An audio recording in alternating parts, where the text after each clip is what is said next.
Imagine a place where time isn't measured in minutes but in light and scent, where clocks hold no urgency, and the soul aligns with the invisible rhythms of the mountains. A place where the everyday carries the texture of wonder, and each day begins with a sigh from nature itself. Such are the hidden villages nestled in the heart of Switzerland. Small, silent, seemingly suspended in time, where calm is not an exception, it is the rule. Far from the urban clamor, far from screens and noise, there life unfolds to a different rhythm. One that is slow, generous, and full of meaning. These villages aren't merely pretty. They are true sanctuaries for the soul. Not for what they offer but for what they take away, the rush, the chaos, the disconnection. Today I invite you to cross that invisible threshold. To glimpse the other side of the modern world. To discover what life feels like when the landscape doesn't just surround you, it shapes you. When beauty is more than decoration, it becomes a way of being in the world. Where the day begins, a waking among clouds. In these Swiss villages, the day does not begin with an artificial sound. Here in hamlets clinging to deep valleys and snowy peaks, like Mürren or Wengen, there are no alarms to jolt you awake. No vibrating phones, no screens flickering with blue light. Dawn arrives like a caress, gentle, enveloping, nearly imperceptible. It reveals itself in the way light lays across the mountains like a warm blanket waking them softly. Inside a wooden cabin with small windows and hand-woven curtains, eyes open in tune with the natural world. The first sensation is not visual but auditory. No engines. No sirens. Only the steady whisper of wind threading through pitched rooftops, and the subtle creaking of old beams stretching with the shift in temperature. Outside, the world seems still, but it is beginning to pulse with a secret rhythm, invisible to those who have forgotten how to listen. The air, too, plays a leading role in this awakening. As the window opens, a crisp, clean breeze enters the room, a reminder that somewhere breathing is still a conscious act. The cold air carries the scent of firewood, damp earth, and bread baking in a neighbor's oven. It makes you close your eyes for just a moment, to savor it fully. In these villages, waking is not a transition, it is a transformation. The everyday bears a different weight.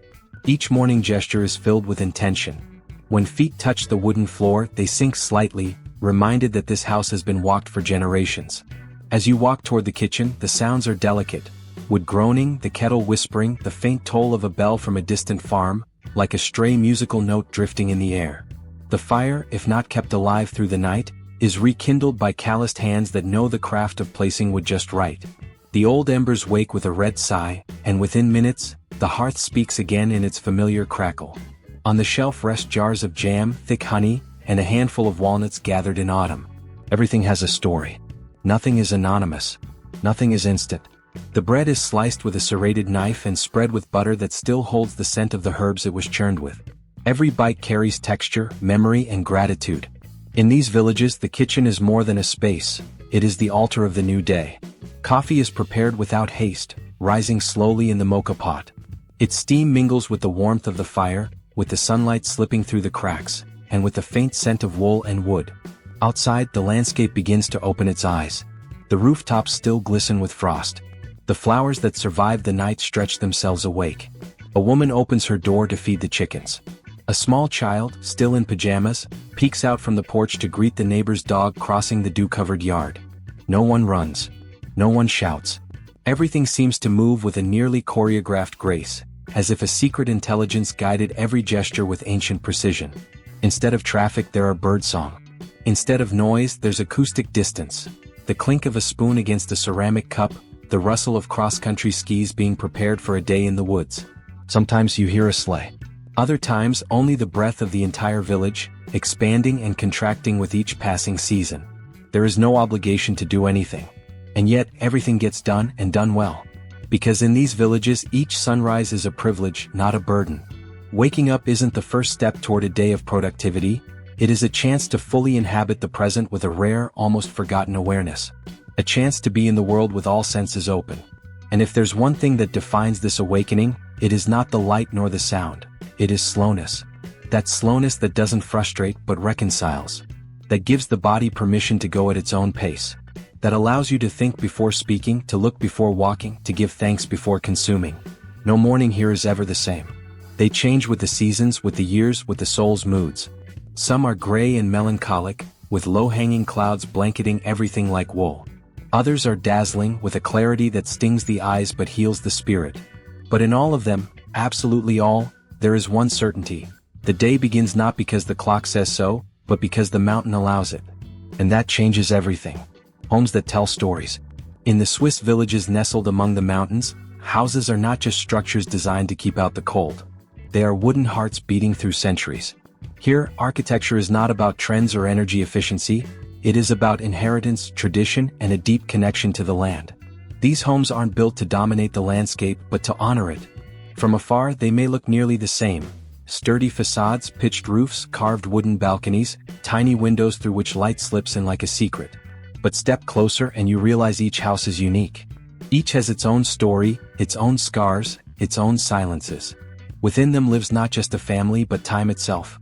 The wood, darkened by harsh winters and intense summers, holds the scent of generations. In its grain, you can read the winters of 1917, the breadless days of war, the bountiful summers of harvest. Rusted nails are not replaced, they are respected. They are witnesses. The walls are not painted in sterile white but are allowed to age, like the wise skin of an old face. Here in these homes old age is not decay, it is profound beauty. Many of these homes were built by the great-grandparents of those who live in them today. Not by architects or engineers, but by calloused hands that knew the craft of woodwork like one knows an ancient language. They cut the logs in the right season, let them dry under the sun for a whole year, and then assembled the pieces without a single screw, only perfect joints, sole to sole, as if the wood itself knew how to embrace. Crossing the threshold of one of these homes is like stepping into a parallel world. The floor creaks beneath your feet, not as a flaw but as a greeting. The furniture isn't bought from a catalog. It's inherited. A table that has hosted breakfast through 100 winters. An oil lamp that now runs on electricity but still holds its original shape. On the wall, a row of sepia-toned photographs, some blurred by time, showing serene faces looking straight into the lens, as if still watching over the house. The kitchen is often the soul of the home. There, the fire is never missing. The wood stove, though now coexisting with modern appliances, is still used to warm milk, simmer soups, or dry socks after a snowy walk. On the shelves, jars of preserves stand in neat rows with handwritten labels. Jams, pickled fruits, summer herbs that now perfume the winter. Everything smells like something familiar, something kind. Cinnamon, resin, beeswax, old smoke. And then, when you look outside, you see the balconies. Those balconies bursting with impossible flowers. Geraniums blazing in red and fuchsia, trailing petunias, pansies in deep purple hues. Despite the cold, despite the wind, they bloom. And the most beautiful thing, it isn't the women who tend to them as modern clichés might suggest, but the men. With pride. With tenderness. With precision. Every morning after finishing their first chores, many of the village men step out onto their balconies with metal watering cans, pruning shears, and a quiet smile. They adjust the pots, remove dry leaves, whisper words only the flowers can understand. They do it without rushing. As if watering were a form of meditation. As if caring for beauty were, in itself, an essential part of the day. And when someone asks them why they do it, they don't give grand explanations. Some say it's how their father did it. Others say they like seeing the house feel alive. But most just shrug as if the question makes no sense. Here, tending to flowers isn't someone's job. It's part of living well. Of living with love. There is no haste in the gesture, only consistency. Only a devotion that defies seasons, time, and urban logic. Because in these villages, every little detail matters. Especially the little ones. A well-tended flower isn't just decoration, it's a symbol.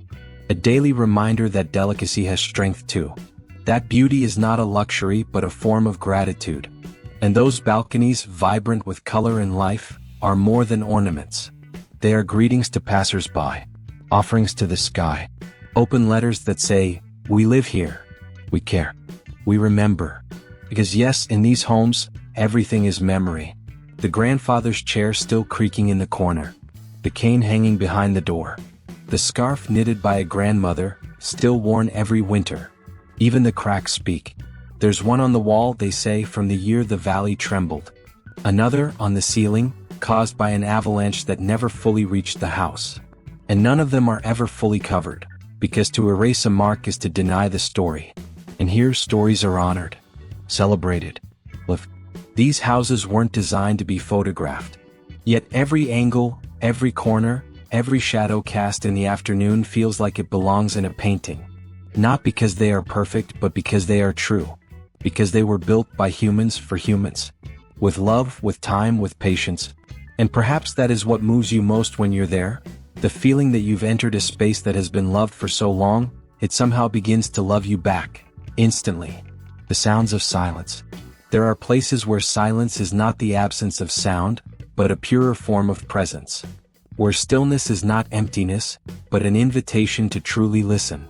This is what happens on the trails that wind through Lauterbrunnen, Grindelwald, or any other Swiss village suspended between sky and valley. There, walking becomes a sonic experience, subtle, revealing, a natural symphony that only reveals itself when everything else is quiet. Feet, wrapped in thick boots, step onto a ground that isn't asphalt or tile, but a living blend of grass, stone, dampness, and breathing earth.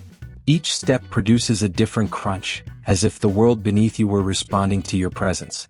The land here has memory, and every footfall seems to awaken it.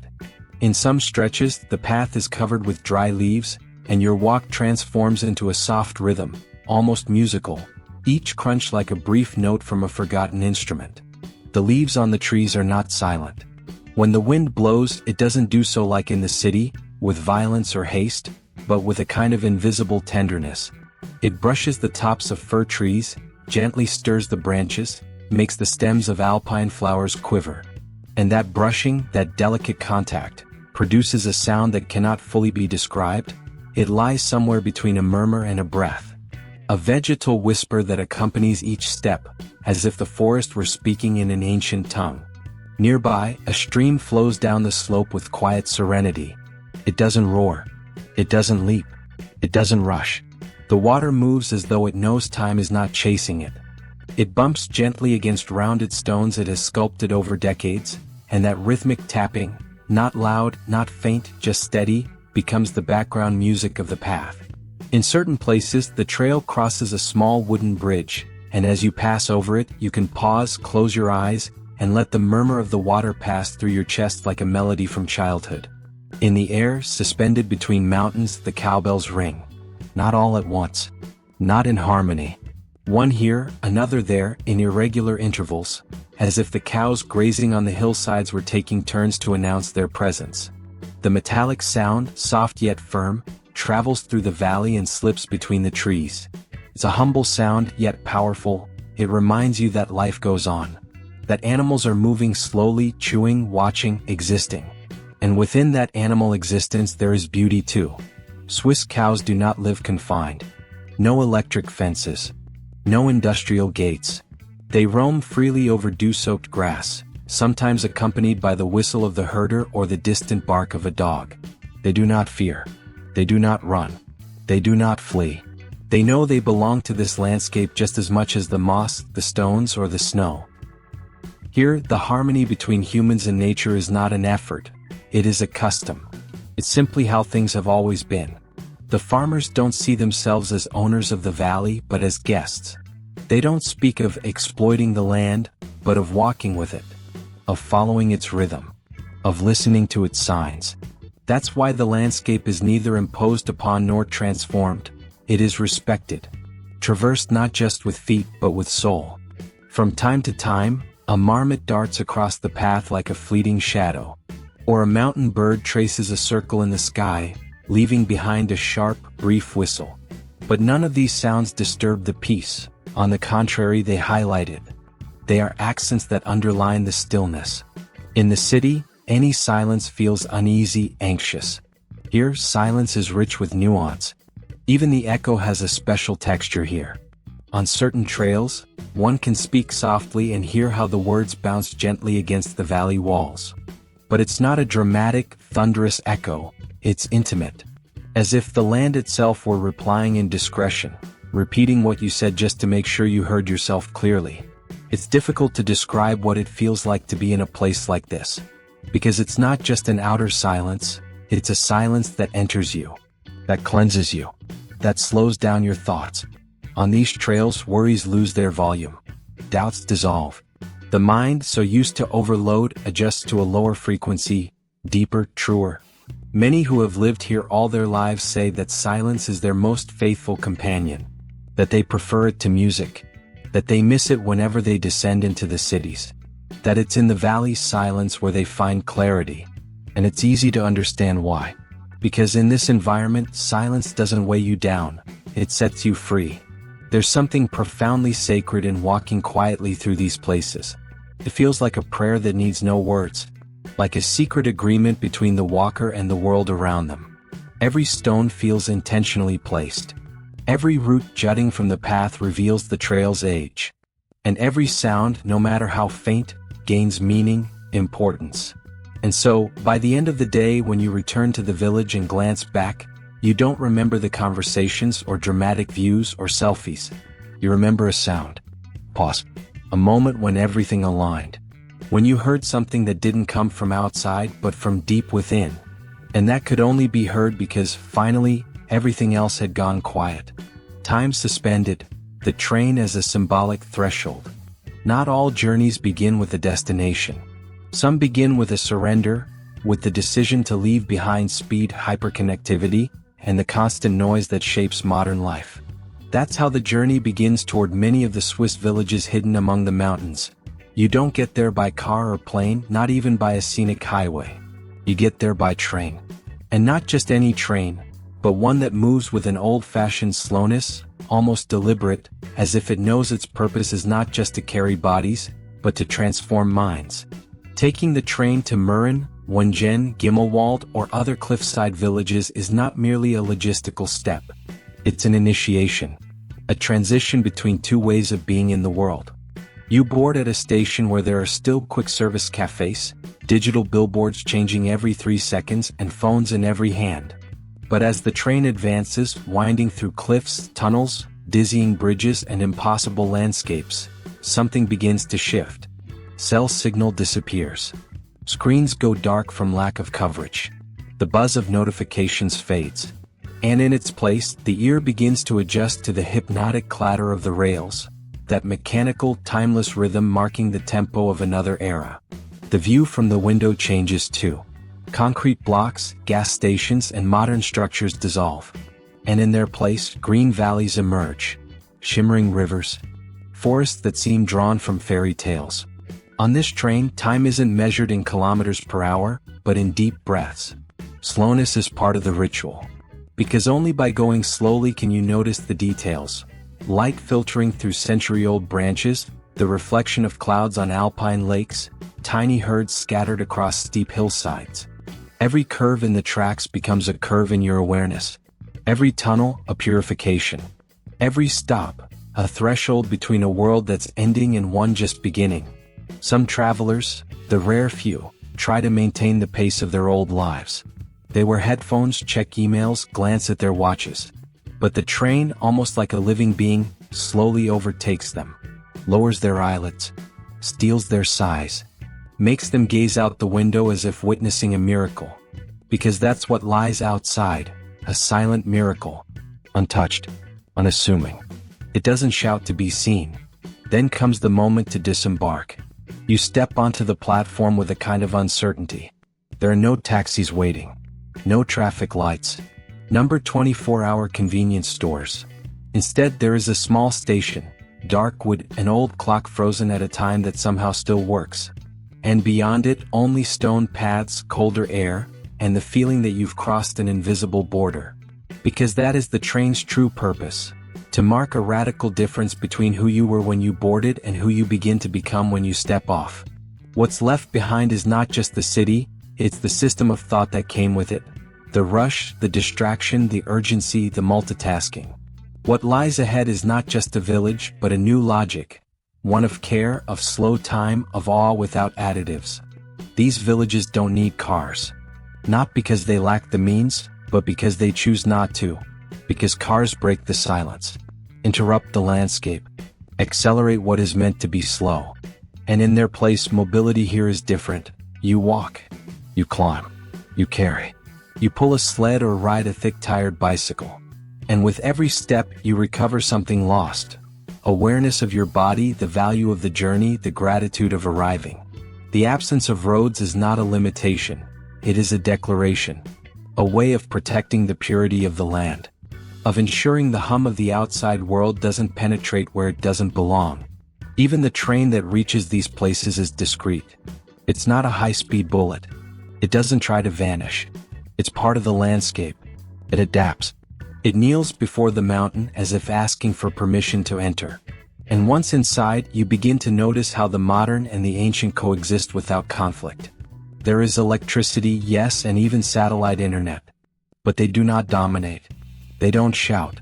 They are not the center of life, but tools that serve with humility.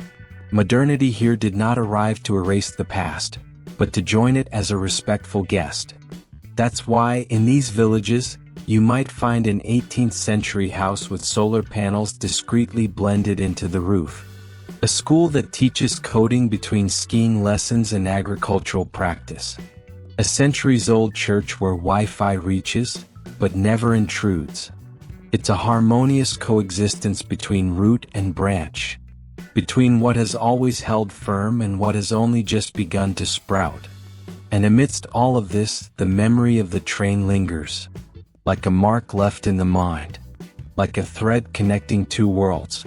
Because boarding that train is, in essence, an act of faith. Faith that there are still places where life is lived differently. Where time doesn't drag you, it walks beside you. Where arriving is not simply arriving, but becoming someone a little more present. More human. More free. Trades with soul. Working the land in these Swiss villages is not an act of survival, nor a mechanical task. It is a way of belonging.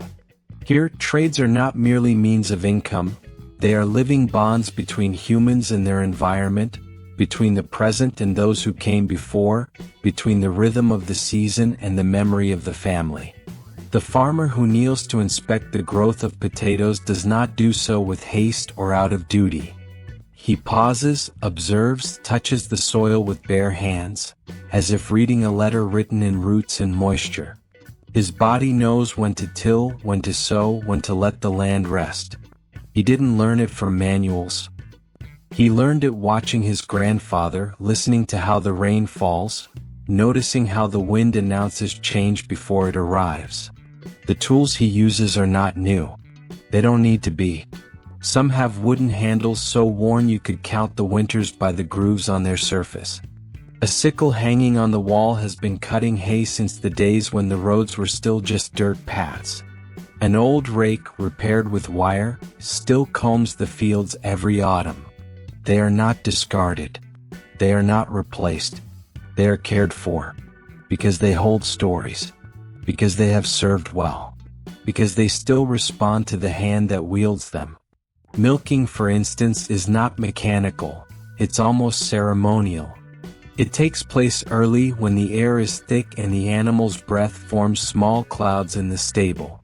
The cows are not numbers, not resources.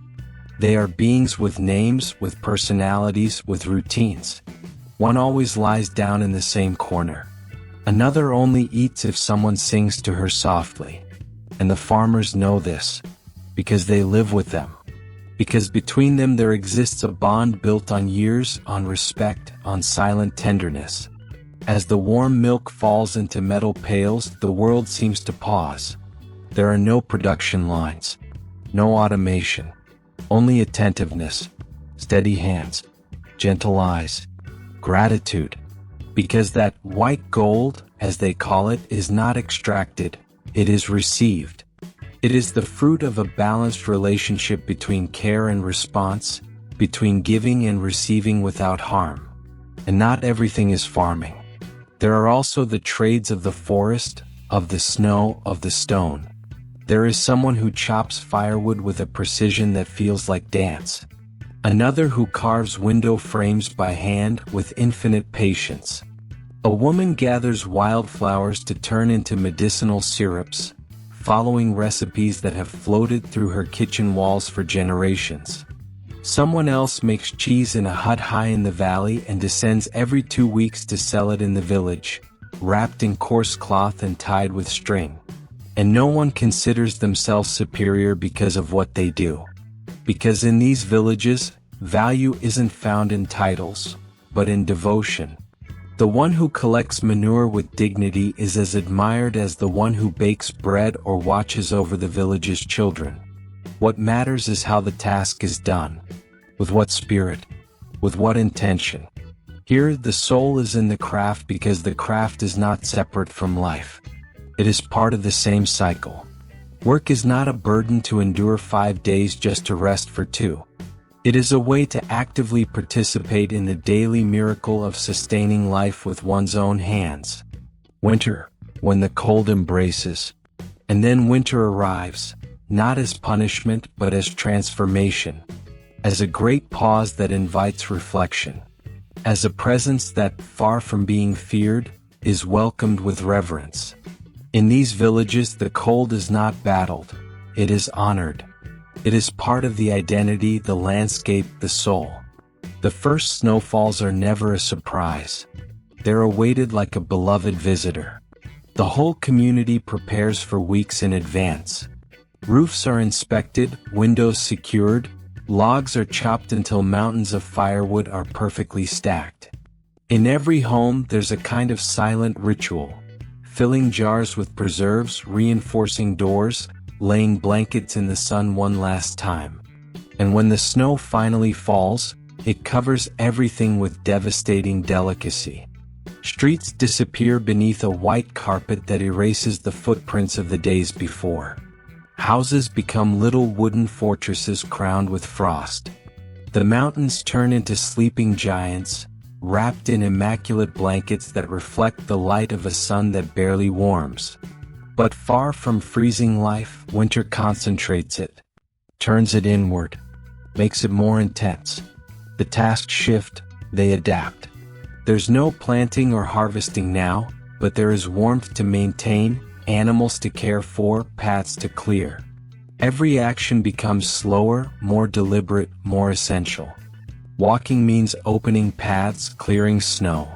Cooking means using stored goods wisely. Sharing means truly being present. Families reconnect in earnest. Screens lose their power. Board games are dusted off, old stories are brought back to life. Around the fire, generations mingle. Children hear tales that can't be found in books. Grandparents regain their place as sages, as keepers of memory. And the fire doesn't just warm the body, it warms the bonds. The home becomes a refuge in the truest sense. Not just a roof, but a space where intimacy is woven. Where the soup perfumes the entire house. Where silence doesn't frighten, it embraces. Every room becomes a small universe, lit by the soft glow of a lamp or the flicker of firelight. Every corner a promise of warmth. And outside the snow keeps falling. Sometimes softly, as if someone were gently blowing it from the sky. Sometimes thick and heavy, as if trying to rebuild the world. The nights are long but never dark. The white reflects even the light of the stars. And the sound of wind through the trees is more song than threat. A deep, ancient chant that reminds you everything sleeps only to awaken stronger. Those born here do not fear winter. They respect it. They understand it. They know that snow doesn't isolate, it protects. That cold doesn't harden, it cleanses. That slowness doesn't halt, it transforms. And that when everything outside seems frozen, a more intense, more human, warmer life begins to glow within. Winter teaches you to look closely, to cherish the details, to listen more deeply, to live with less but feel more. And when the snow finally begins to melt, when the earth begins to open, it isn't rushed away. It is thanked, because it leaves something behind. A lesson, a fertile silence, a pause that was necessary in order to keep moving forward. A wild and free childhood. For children, growing up in these villages is to live in a constant adventure. They don't learn the seasons from a calendar, but from natural signs. The song of a bird, the scent of grass, the direction of the wind. They don't know 10-minute recesses, but whole afternoons in the forest. They build forts, climb rocks, cross streams. And when snow falls, they leap into it like it's a gift dropped from the heavens. In many ways they grow more slowly, but also more deeply. They learn the value of silence, of effort, of sharing. And that's it for today's video. If you enjoyed it, don't forget to leave a like and subscribe, and hit the notification bell so you won't miss more videos like this one. We'll see you in the next one.